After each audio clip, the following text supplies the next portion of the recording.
I'm so sorry. Of course I can do that for you.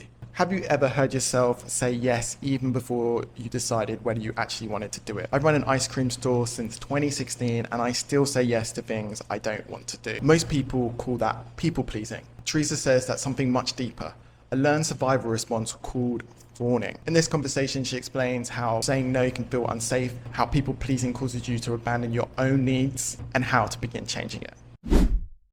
Okay, I want to move over to a separate discussion, which is about people pleasing, another side that you specialize in. There's something called fawning and people pleasing. It's something I know that I'm particularly guilty of. So let's just start at the beginning. What is fawning and what is people pleasing? Okay, so I'm going to work into it backwards. So people pleasing is what I've done research on and what I've started to know at such a deeper level, because before I'm like, oh, people pleasing is just doing whatever people want, which is very basic known. But at a very deeper level, people pleasing is a pattern that our nervous system develops in order to help us feel safe. And so we, at a young age, somewhere in our lives, we were around a situation or emotionally unstable adults or whatever, where if we didn't abandon ourselves, meaning if we didn't do what that person said, or if we didn't make that person happy or smile, if we rocked the boat, or if we caused confrontation, we didn't feel safe, we didn't feel loved or accepted. So people pleasing is this process of abandoning yourself so that you can make sure that you are safe by being loved and accepted by someone else.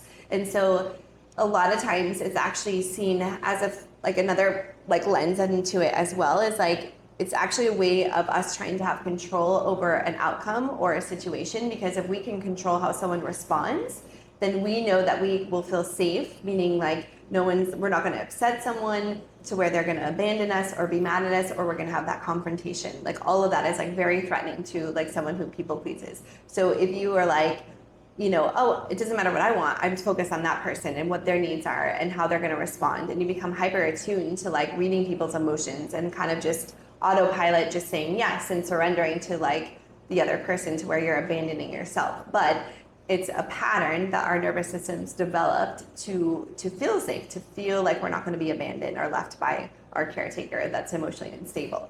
And through that, though, so talking about trauma briefly here, is the term called fawning. So Dr. Peter Walker, he's a psychologist. He's actually someone who kind of brought to light this fourth trauma response. You have fight, flight, freeze, and then Dr. Peter Walker coined the term fawning.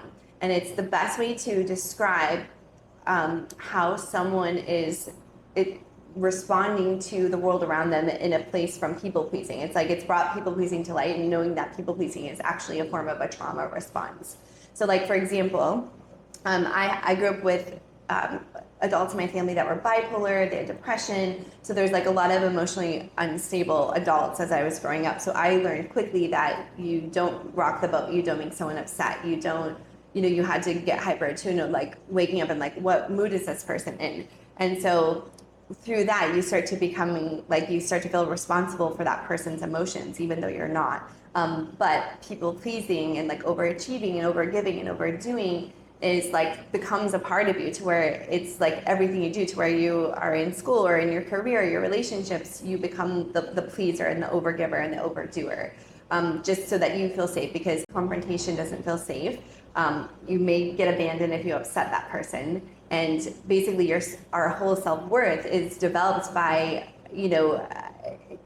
coming from how we receive the feedback. So if someone's upset, we are oh, it's our fault. I've done something wrong, or I wasn't good enough, or I didn't do this the right way. So we internalize something, even though it's not about us, if that makes sense. Would you say so you said there's fight, flight, freeze, and fawning. Is fawning almost accommodating Yes. to the situation? Is that the best analogy? The way it kind of says is it appeases the threat. You see a deer in the meadow, you're oh, it's so cute, I'm not gonna hurt the deer. It's you're being so perfect and so people pleasing that the threat against you will be they won't even know, because you're just so whatever you want, I'll do whatever you say. Okay, and you self-abandon, and it just becomes you don't even know how to honor your own needs. You don't even know what you want. You don't even know what your emotions are. You don't even know because you're just so hyper attuned on making sure that other person is happy so that you feel safe. So it's like that control thing where it's like you want to be able to control the outcome of something. So like if someone is upset at you, it's very uncomfortable for someone who people pleases. So they do everything they can to avoid any sort of confrontation or upsetting someone. And so, yeah. How do you know if you're a people pleaser?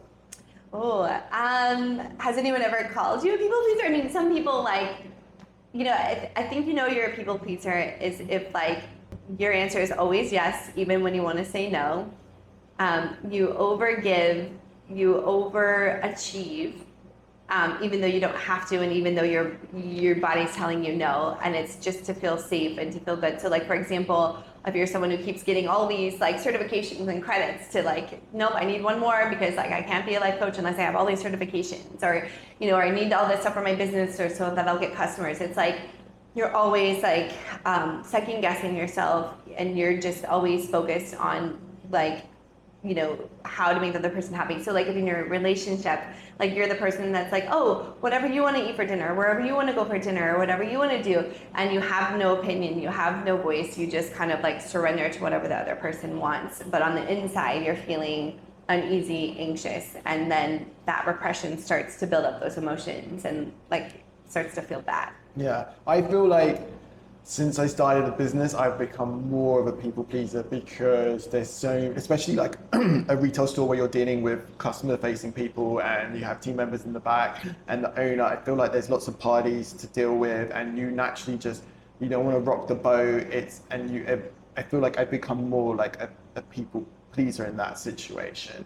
So like for someone like that, what's the difference between stopping being a people pleaser and like just becoming selfish?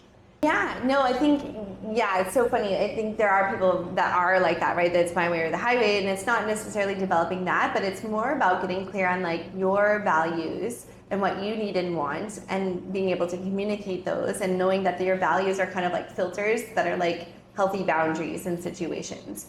And so it's like, you know, not saying, oh, it's my way or the highway. It's like, these are like how I like to do things in the shop, and this is how I like to set things up. If you have questions, let me know, or if you have an idea, let's talk about it. But this is the baseline of what we do. You know, being able to communicate the requirements or needs, you know, in a way that's, you know, from a loving, compassionate way.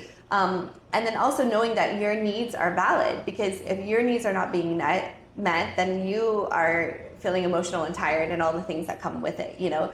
So having the, you know, the confidence and capacity to say no when something doesn't feel right. Again, we're talking back to those like being in tune with your body. A lot of times we know something's not right. Like you meet someone or you're in a situation, you're like, this just doesn't feel right. That's like that intuition talking. So learning to develop that confidence and trusting yourself that, you know, something doesn't feel right, it's not right, you know, and then having, you know, a boundary with that process. But really it's like giving yourself the permission to honor what it is that you're needing and feeling and wanting, and trust that it's okay. I think a lot of times when people are fawners, they don't feel safe to, you know, honor what they need. It doesn't feel safe to them. So it's like this practice of developing like, no, it's okay that I say that I have this boundary or this rule. And it's okay if they get mad or they walk away or they leave. Like there's like this fear of like not being loved and accepted. But I think if you can, you know, tune into what it is that you need and find a way to communicate it and trust and know that it's safe and it's okay for you to like express how you're thinking and feeling. Yeah, I think one of the things I struggle a lot with is I always trying to think about what the other person's emotions or reactions, like trying to preempt someone's reaction or emotional reaction when I'm talking to them. And so you're thinking, okay, I'm going to say this to them. I want them to act in this way. I don't want them to act in this way. And then trying to preempt that. And then it just becomes like a whole mess in your head. And you end up not delivering on what you actually want to say, which could be, okay, look, I don't know, we do this a certain way. Like you're not doing it that way. Like, how can we get it up to that level? How do you deal with that? And what's the difference between like, that people pleasing and then just not wanting to upset someone, or kindness in that situation? Yeah. I think people pleasing goes back to like that abandonment of self. So and then just general kindness. It's like you can always communicate to someone in a kind way about something. And again, it's like trying to anticipate how that person is going to respond is completely out of our control. And that's that they call that like hyper attunement, where you're like hyper dialed into like how one's going to respond emotionally. So I think you can know the person and know how they respond to certain things. And then I think you can cater the way you respond to that person in a way that feels good for that person. Because remember talking about if someone's emotional, you're going to want to like be a little bit more delicate of like, hey, I noticed that, you weren't putting this back on the shelf. We put this here so we can be able to find it. Is there something I can do to help remind you to do that next time? You're doing a great job. Like, there's different ways to communicate things, especially if you're, doing like the feedback, to something, or having to say no, like saying no to people. Sometimes it's really hard for a people pleaser. It's like no one ever says no when they're people pleasing. So how can a people pleaser get better at saying no?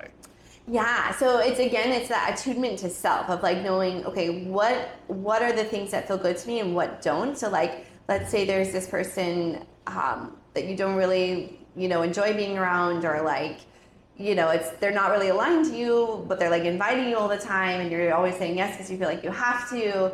It's more about being like, okay, I'm not feeling like I want to go do this right now. It's not worth my time, my energy. I have a business, I have a family. You can kind of just like, that person invites you, you can take a moment and be like, does this feel good for me to go like do this or whatever? And if it's like, no, I don't want to, then you go back to the person and be like, oh, thanks for thinking of me. I can't make it this time. Have a great time, have so much fun. It's like learning to just like know that it's okay if you don't want to do something. It's okay if you need to say no. And that person, if they get upset and they're mad, okay, that's more about them. It's not a reflection of you, So you have to get comfortable though with knowing that may upset the person. I think what's interesting too is when you start to become aware of, you're like a people pleaser, like fawning person, you start to become aware of the relationships in your life. I noticed when I started to just like honor how I was feeling, a lot of people got mad at me. Like people were like, oh, like you're not gonna just do this because I asked you to, or you're not gonna, like people got mad at me, and like friendships kind of started to like dissipate. And so I started to see like, oh wow, like I was holding that whole relationship by just being like this pleaser and giver, But then I felt so much lighter when those people were not in my life, Do you think you need to develop like a walk away point? Like there's only a certain amount of times that you can try to say you're people pleasing, you're trying, you develop kindness, you develop boundaries, you're trying to say it in an emotionally mindfulness way. But do you think there is a point for a people pleaser, recovering people pleaser, to say, okay, there has to be a walkaway point, like in relationships or even with business with an employee, a supplier, or a customer? You have to say, look, right, I'm tried my best to solve this problem, and I'm not trying to people please, I'm trying to do this mindfulnessly, but I think this isn't working. We have to separate. 100%. I think so. I think if you've tried everything on that, like the mindfulness, the kindness, you've communicated in a clear, like, I think if you've tried everything and it's still not aligned, then that's the truth of the situation. So you have to honor, like that's honoring the truth of the situation. Like, this isn't working for me. It's not feeling aligned anymore. I think it's better that we, part ways, wishing the best of luck. I know those conversations can feel so uncomfortable, but they're also so relieving and also open up so much opportunity for the other person and you. Because I think, and it also brings awareness to people. Sometimes I think people aren't aware of the things that they do that aren't serving them and like not good with people and things. And I think sometimes, not that you're there to teach them a lesson, but I think if you can be brave and communicate directly of like something's not working, it also gives that person an opportunity to have a moment of reflection too, of like, oh, was I actually doing this? Like, because if you never tell that person, and you just let them keep like doing the same thing and it's not working and it's getting worse, then you're just enabling them to keep, it's like you're almost like doing them a favor by like giving them that direct communication, Is a people pleaser someone who's looking to avoid that conflict? Yes. In the first at all place? costs. Yeah. It's like so uncomfortable, because it's like, again, the reason why is it triggers the patterns of feeling unsafe. So your nervous system is like, oh, if I say no to that person, they may get mad at me. and your 7-year-old little self that went through this experience shows up and is like, oh, they're gonna get mad at me, they may hurt me, and it's not safe to feel those feelings. It's uncomfortable. I don't want to feel like they're gonna abandon me or not like me, so I'm just gonna do this. So it's really like teaching yourself in those moments, like reteaching your nervous system that one, it's safe. If that person doesn't like you, you're still safe. Nothing is going to happen. And two, getting comfortable with being uncomfortable.